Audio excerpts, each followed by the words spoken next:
Hey guys, आज हम पढ़ेंगे राजस्थान के प्रजामंडल। तो प्रजामंडल का उद्देश्य क्या था? राजस्थान में प्रजामंडल क्यों स्थापित किए गए थे? इनके दो मुख्य उद्देश्य थे। एक था स्वशासन की मांग इनकी थी और दूसरा था उत्तरदायी शासन की स्थापना। तो कुछ फैक्ट पढ़ लेते हैं इनके बारे में, क्या क्या इंपॉर्टेंट फैक्ट हैं। तो एक बना था अखिल भारतीय देसी राज्य लोक परिषद, ये बनी थी 1927 में। और पहली बार कांग्रेस ने प्रजामंडल को कब समर्थन किया था? वो है 1937। ये तब किया था जब सुभाष चंद्र बोस कांग्रेस की अध्यक्षता कर रहे थे। तीसरा इंपॉर्टेंट फैक्ट है, राजस्थान के बाहर कौन कौन से प्रजामंडल स्थापित हुए थे? तो इनकी ट्रिक है, शिवम बीकाजी भरे प्रजामंडल में। तो सी से सिरोही और बम से, शिवम में सी से सिरोही और बम से बम्बई। बीकाजी में बी से हो गया बीकानेर और का से हो गया कलकत्ता। और भरे में भा से हो गया भरतपुर और रा से हो गया रेवाड़ी। तो ये इसकी ट्रिक है, शिवम बीकाजी भरे प्रजामंडल में। ये सब बाहर वाले, राजस्थान से बाहर वाले प्रजामंडल है। फिर हम बात करते हैं किस तरह अलग अलग सालों में हर जिले में प्रजामंडल बनते गए। तो 1931 में प्रजामंडल की राजस्थान में शुरुआत होती है, बेसिकली जयपुर से। और सेम ईयर में ही बूंदी में प्रजामंडल बना था। तो इसकी ट्रिक है, 31 में जय कपूर बूंदी में क्रांति लाए। अब 31 आप लोगों को याद होगा, जनरली हम रेफरेंस देते हैं 31 का दिसंबर में कि भाई 31 हो गई, कल नए साल है। तो 31 की नाइट में खूब जाके क्रांति मचाते हैं, उधम मचाते हैं, क्रांति लाते हैं। ठीक है, तो इसी तरह की कुछ क्रांति लाए थे जय कपूर बूंदी में 31 में। तो याद आ जाएगा आपको, 1931 में जयपुर में कपूरचंद पाटनी ने तथा बूंदी में कांतिलाल चौथानी ने प्रजामंडल की स्थापना की। इसी तरह से 1934 की बात करें तो 34 को इस तरह से ट्रिकी फॉर्म में याद कर सकते हैं, 34 के भंवर के मारे पंडित गए हाड़ौती। तो 1934 में क्या हुआ था, भंवरलाल सर्राफ ने मारवाड़ में प्रजामंडल की स्थापना की थी तथा हाड़ौती में पंडित नैनूराम ने स्थापना की थी। फिर हम बात कर लेते हैं 1936। 1936 में सिर्फ एक ही प्रजामंडल की स्थापना हुई थी, वो है आपका बीकानेर प्रजामंडल। वो आप याद रख सकते हैं। 1936 में मेघ बिके। 1938 की बात करें, ये इम्पोर्टेंट है इसलिए क्योंकि 6 रियासत उस टाइम की हम बात करें तो वहाँ पर प्रजामंडल बने थे। तो ये हैं ABCD आपकी पूर्वी राजस्थान वाली, अलवर भरतपुर करौली धौलपुर। उसके अलावा अपना मेवाड़ हो गया और शाहपुरा हो गया। तो अब इनका याद करने का तरीका क्या है? पहली बात तो ये पता चल गया आपको कि 1938 में कौन कौन सी प्रजामंडल बने थे।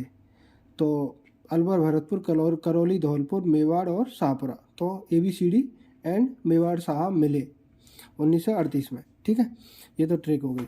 तो ए से अलवर, अलवर लवर। ठीक है, और लवर किसका हो सकता है? आदमी भगवान का हो सकता है, तो हरि नारायण का। ठीक है, फिर बी से, ये ट्रिक है इसकी, जो इनके प्रजामंडलों की स्थापना करने वालों को याद करने की एक मैंने पूरी ट्रिक बनाई है। अलहरी भग्योकर त्रिलोक धाम, वहाँ के प्रसाद में मणि सा ओजा हुआ लड्डू मिलेगा। ठीक है, तो अलहरी से हो गया आपका अलवर में हरि नारायण शर्मा, भगौ से हो गया भरतपुर में गोपीलाल यादव, भा से भरतपुर, गो से गोपीलाल यादव, और कर त्रिलोक धाम, भग्योकर त्रिलोक धाम में अब कर से हो गया करौली और त्रिलोक से हो गया त्रिलोकचंद माथुर, धाम से हो गया धौलपुर और प्रसाद से हो गया ज्वाला प्रसाद, मैं से हो गया मेवाड़ और मणि से हो गया माणिक्य लाल वर्मा, सा से हो गया शाहपुरा और ओझा से हो गया रमेश चंद्र ओझा। और इसके साथ ही यहाँ शाहपुरा में दूसरे भी अन्य व्यक्ति थे जिन्होंने वहाँ के प्रजामंडल की स्थापना में हेल्प की थी, वो थे लाड़ू राम व्यास। तो इस तरह से आपकी ये ट्रिक पूर्ण होती है। अलहरी भग्योकर त्रिलोक धाम, वहाँ के प्रसाद में मणि सा ओजा हुआ लड्डू मिलेगा। फिर हम बात कर लेते हैं 1939 की। 1939 में बात करें तो किशनगढ़, सिरोही और कोटा, ये 3 जगह थी जहाँ पर प्रजामंडल स्थापित हुए थे। तो इसकी ट्रिक है, 39 में किशन जमा करे चौथ सी गोकुल में पंडित को। ठीक है, तो किशनगढ़ किशन से, और जमा से हो गया जमाल शाह, और यहाँ पर एक चौथ है। तो इसके अलावा अगर जमाल शाह ऑप्शन में नहीं हो तो चौथानी भी ऑप्शन में मिल सकता है।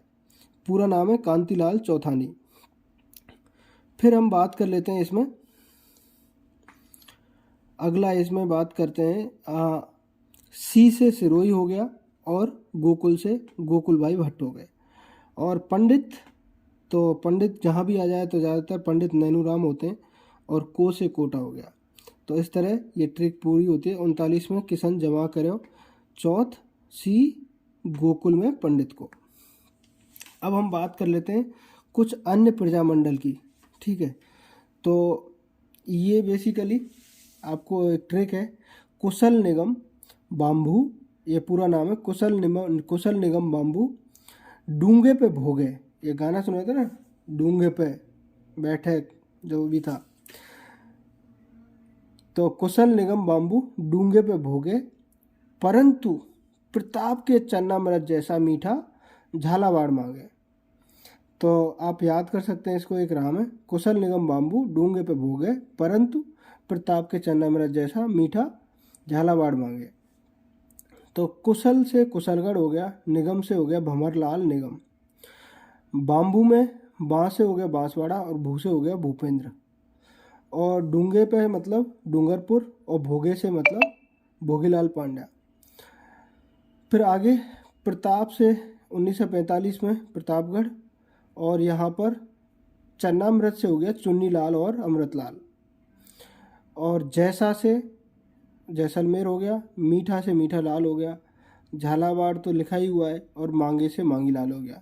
इस तरह से कुशलगढ़ का 1942 में, और प्रतापगढ़ का 1945 में, जैसलमेर का 1945 में, और झालावाड़ का 1946 में अलग अलग समय पर प्रजामंडल का स्थापना हुआ था। Hope you guys like this video. Thank you so much for watching this.